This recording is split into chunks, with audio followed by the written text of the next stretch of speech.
many other...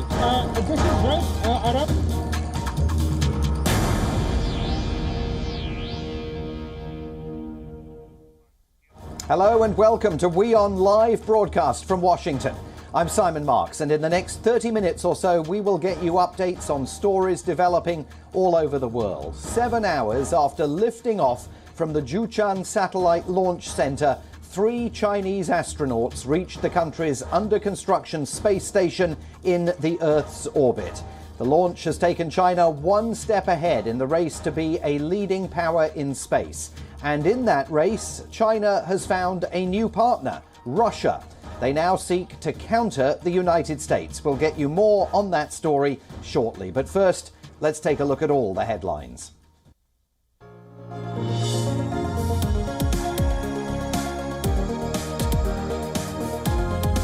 One day after his historic summit with US President Joe Biden, Russian President Vladimir Putin says his country is ready for further dialogue if the US is willing.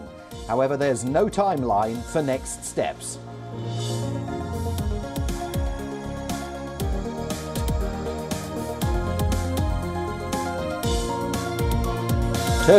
Turkish President Recep Tayyip Erdogan says that he told US President Joe Biden that he will not shift his stance on the use of Russia's S-400 missile defense system, which led to US sanctions on Turkey.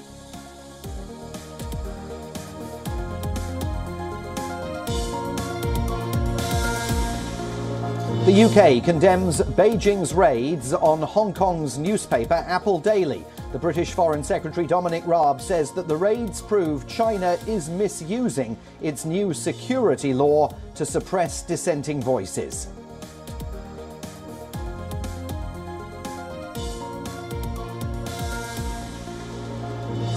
Amid a COVID surge, Iran announces the opening of more polling stations for Friday's presidential polls. Voting is to start at 7 a.m. local time and could be extended past midnight to assure voters. Experts say a low voter turnout is expected.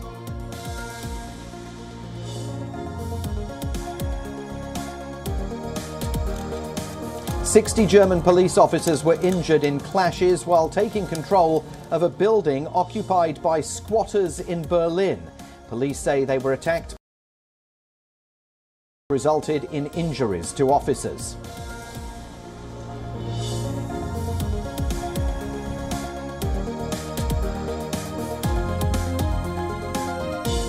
And 20-time Grand Slam champion Rafael Nadal says he is withdrawing from Wimbledon and the Tokyo Olympics. The Spaniard announced his decision on Twitter, saying that he is listening to his body.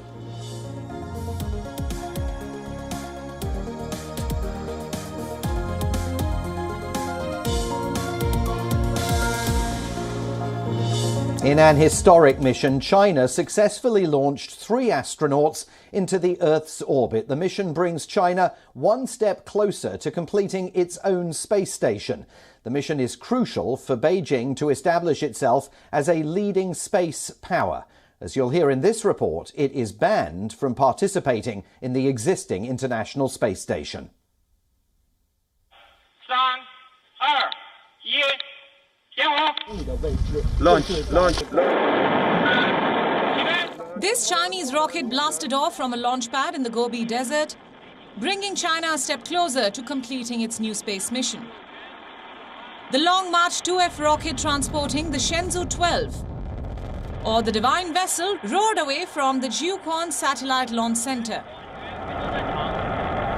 各位领导，同志们。 Now I announce the Shenzhou 12 manned spacecraft launch mission is a success. Carrying 3 astronauts to the core module of the planned space station called Tiangong, or Harmony of the Heavens, which is still under construction in a low Earth orbit.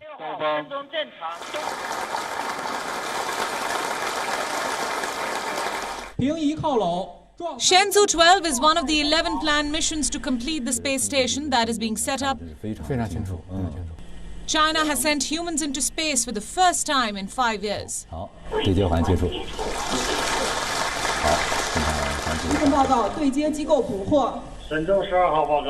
北京明白。天河报告。这台很稳，没有偏差。对。 I sincerely hope that you will maintain unity and meticulously perform the tasks during the entire mission with sound physical, working and mental conditions. I wish you a complete success of the mission and a safe return as planned. We will obey the orders and instructions and keep calm while meticulously carrying out the mission, so as to successfully complete the Shenzhou 12 manned spaceflight mission. These astronauts will remain docked with the main Tiange section of the station for 3 months, China's longest crewed mission yet. As it's the first time to operate a 90-day stay in space, we've tried a 33-day stay before, which needs a qualitative improvement this time from all aspects. The 3-month flight is a long-term human-crewed space flight, which requires astronauts to stay in a relatively narrow and confined environment, and it takes time to adapt the weightlessness. Weightlessness for astronaut means that they will lose weight and will have to cope with the noise and vibration, which is a very comprehensive environment. People will feel uncomfortable, and these effects will have a cumulative effect over time. They will perform spacewalks, maintenance work and test life support and other systems. During the Shenzhou 12, the astronauts will perform 2 spacewalks that will last about 6 to 7 hours. For China, it will be the first time. For this mission, we will use a new spacewalk suit, a new spacecraft. The possibility of various problems is quite high. So for the astronauts, emergency decision-making and troubleshooting capabilities are very high requirements. A United States legislation bars NASA from any cooperation with China. Chinese astronauts have not been to the over 20 years old International Space Station. The International Space Station, however, could be decommissioned in 2024. With this space mission, China has certainly joined the league with the United States and Russia. And by the year 2024, China could end up being the operator of the only space station in the Earth's orbit. Bureau Report, WION, World is One. Now, the space race, of course, was a defining aspect of the Cold War, but more than 30 years after the fall of the Soviet Union, Russia is struggling to revamp its space program. It has now found a partner in China. Partnership between the two countries is growing as they seek to counter the United States. Cooperation between Russia and China has been rising over the last several years. They're planning a joint robotic mission to an asteroid in the year 2024. A series of moon missions is also on the cards, with the first one scheduled for this coming October. Russia and China are also planning to set up a base on the south pole of the moon by the year 2030. Russia has been planning to pull out of the existing International Space Station. The country's status as a space power has been threatened by the entry of private players like SpaceX and Amazon's Blue Origin. Also, Russian space missions have been marred by delays and corruption. As for China, as we've been hearing, the country is not part of the International Space Station. This, as the US government remains wary of any cooperation with Beijing in space over spying fears. But clearly, the race for space is heating up.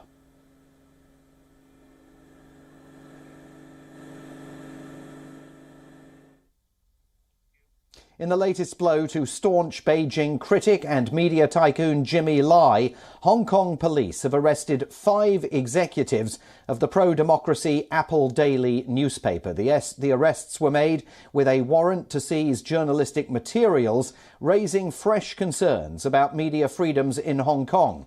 All the arrests were made under the city's national security law. This is the second raid on Apple Daily in less than a year. Hong Kong police have frozen $2.3 million worth of assets owned by 3 Apple Daily companies.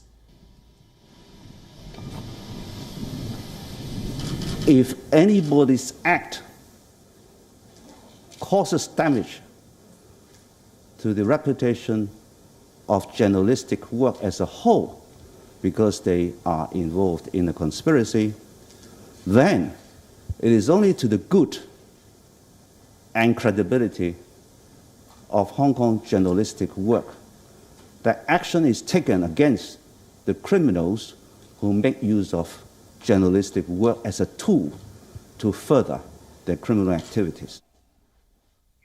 Hong Kong police say the 5 executives were arrested for collusion with a foreign country or with external elements to endanger national security. 一共咧係凍結咗3間嘅公司嘅資產，分別係蘋果日報有限公司、蘋果日報印刷有限公司同埋 AD Internet Limited， 一共咧係凍結咗1800萬。 The paper broadcast live footage of the police raid on its Facebook account. Officers could be seen cordoning off the complex and walking through the building. Last year, 200 officers went in to arrest Jimmy Lai on suspicion of colluding with foreign forces. Jimmy Lai, who owns the tabloid, has been in detention since last December. He's been denied bail under the security law and is now serving several sentences for taking part in unauthorized assemblies during the mass pro-democracy protests in 2019. The paper has long been a thorn in Beijing's side and has unapologetically supported the financial hub's pro-democracy movement.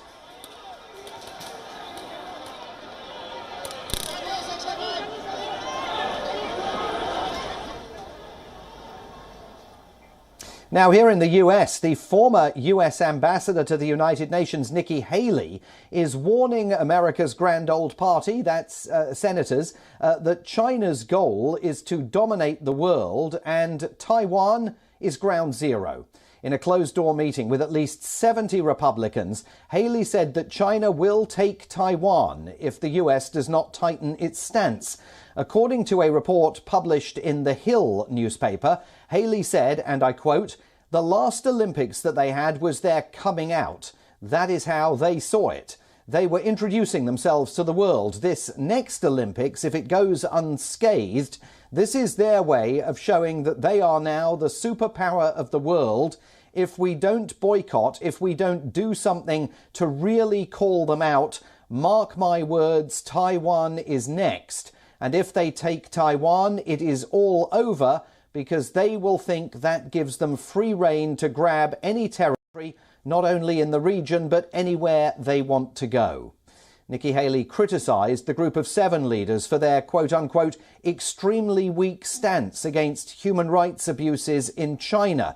And remember, Nikki Haley is being viewed as one of the potential front-runner candidates for the 2024 US presidential election here. However, she has made it clear that she will not be running for office if former US President Donald Trump decides to challenge Joe Biden. Last month, US House Speaker Nancy Pelosi called for a diplomatic boycott of the Winter Olympics that China will be hosting next year. Pelosi cited allegations of genocide and human rights violations in China's Xinjiang region for the proposed boycott.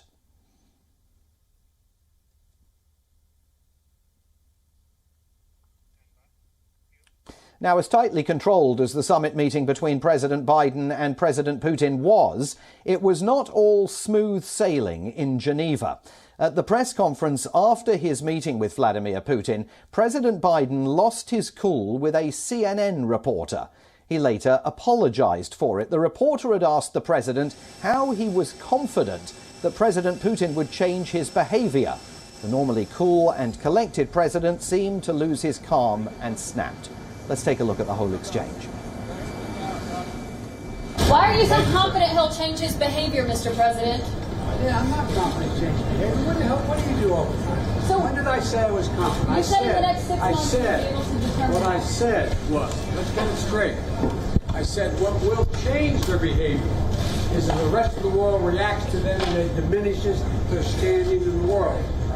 I'm not confident of anything. I'm just stating the fact. But given his past behavior has not changed, and in that press conference after sitting down with you for several hours, he denied any involvement in cyber attacks. He downplayed human rights abuses. He even refused to say Alexei Navalny's name. So how does that account to a constructive meeting as President Putin? You don't understand that. You're in the wrong business. But later, when he was preparing to board Air Force One and fly back to the US, the president spoke to reporters and apologized for his response. But he also complained that reporters never ask him a positive question. And it seemed that most reporters, he said, had to be negative in order to be good. I owe my last question an apology. I shouldn't have been such a wise guy with the last answer I gave. Anyway, thanks for being here. And most of you have been here the whole... Look, to be a good reporter, you got to be negative. You got to have a negative view of life, okay? It seems to me, the way you never ask a positive question. Why, in fact, having agreement, we'll find out. Iranians go to the polls on Friday to choose a new president, but with international monitors banned, critics say the election will be far from free or fair, and public discontent could lead to low voter turnout. Voice of America's Henry Ridgwell has this report. Iran's economy has been shrinking for most of the last 3 years, largely because of sanctions imposed by former US President Donald Trump after he withdrew the US from the Iran nuclear deal in 2018, accusing Tehran of destabilizing the region, which Tehran denies. These sanctions have impacted Iran's economy in a significant way, but above all, deeply impacted ordinary Iranians that are suffering from rising prices and a declining currency. Against this backdrop, also, of course, Iran has weathered COVID-19. It has the highest death rate in the Middle East. Against that backdrop, Iranians go to the polls Friday to choose a successor to President Hassan Rouhani. Only 4 candidates remain after 3 pulled out Wednesday, all of them approved and vetted by the Iranian regime's Guardian Council. 3 are hardline conservatives. Just 1 is a reformist. The regime itself, in every iteration of quote-unquote election since 2009, has been gutting the left flank of its political system, further contracting the boundaries for acceptable space, and with Khamenei at the helm, dragging the system further to the hard right. Iran has been rocked by a series of events that have shaped the electoral landscape. The US targeted killing of Iranian General Qasem Soleimani in January 2020 prompted widespread public fury. Days later, Iranian forces accidentally shot down a Ukrainian airline passenger jet, triggering anti-government protests. So there have been, a cycle of interconnected events that have dampened popular sentiment, and in November 2019, protests over rising oil prices were also brutally repressed. So ordinary Iranians are not particularly inclined to vote. The favourite to win is 60-year-old Ibrahim Raisi, the head of Iran's judiciary. His past involvement in human rights abuses would make him a problematic president for the West, say analysts.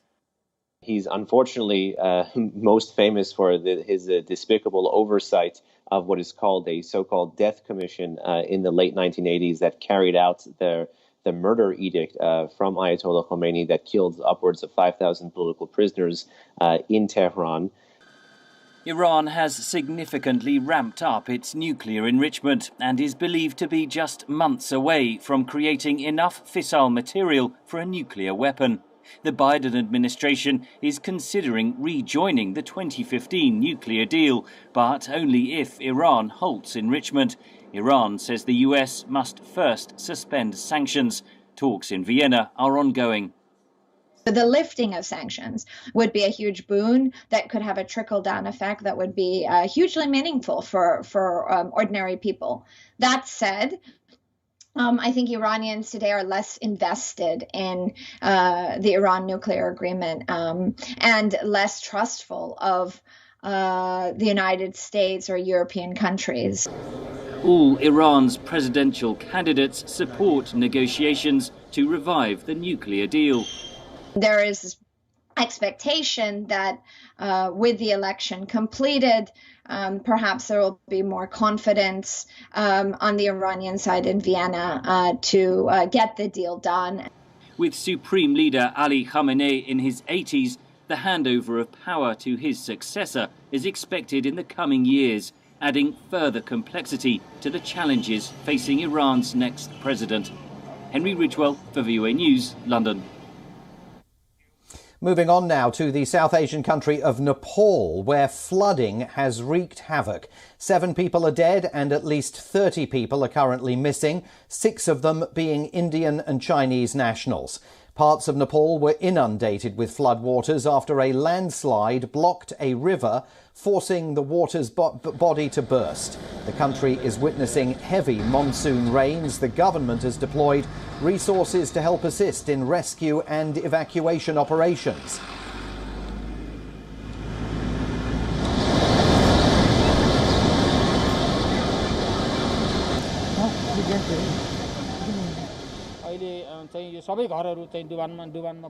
The reason behind this flash flood is attributed to heavy rainfall in upper-lying areas. Shaken by earthquake, creeks on the inner areas of the hills are suspected to be swept by large mass of ice and muds contained by it.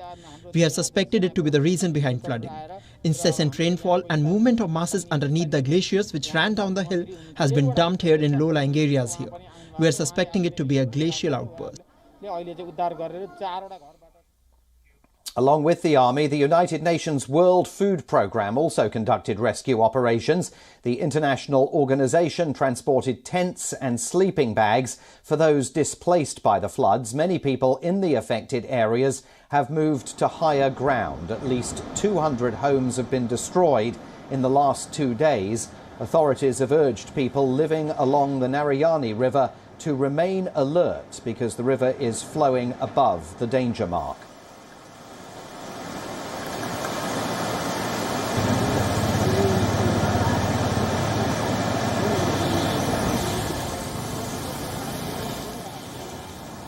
We have yet to think about making a new start. All the riches which we earned lies in that house which is now covered in mud and is not accessible. We don't have anything now and not a thought about where to go and how to go. Our minds are overcome by a complete state of numbness. You've got to fight for your right to party, said the Beastie Boys back in the 1980s. Now, Brazil's first indigenous rap group is using music to fight for their rights. Our next report tells you more. The earth is red with the blood of warriors massacred for taking a stand. These are the lyrics of Bro MC's latest song, which describes a land conflict. Formed in 2009 by 2 sets of brothers, Bro MC is Brazil's first indigenous rap group. Donning headdresses, the rappers blend their traditional culture with hip-hop. The aim is to draw attention to the plight of indigenous Brazilians. It's an almost daily war that we see, and often the indigenous people lose. They are thrown out on the streets, on the sides of the highways. This is a protest that we make in our songs. We denounce this genocide that is happening to our people. The rappers were inspired to tell their side of the story after witnessing negative media coverage of indigenous people. The place they come from is marred by violence. The land of indigenous people is being grabbed by big corporations as well as local farmers. We indigenous are claiming a land that is rightfully ours because we have been here since ancient times. So what happens? There are the agri-businesses that in the past invaded indigenous land, removed the people and put them in another place which is called an indigenous reservation, which are called villages but are a reservation. Indigenous people have received little help from the government. For Bro MC, music is a tool in their fight against the state's apathy. Bureau Report, WION World is One. And finally from us today, for 3 daredevils, the slogan "Red Bull gives you wings" just took on a literal meaning when they soared over mountains and World Heritage sites in Lebanon. Here's a special report.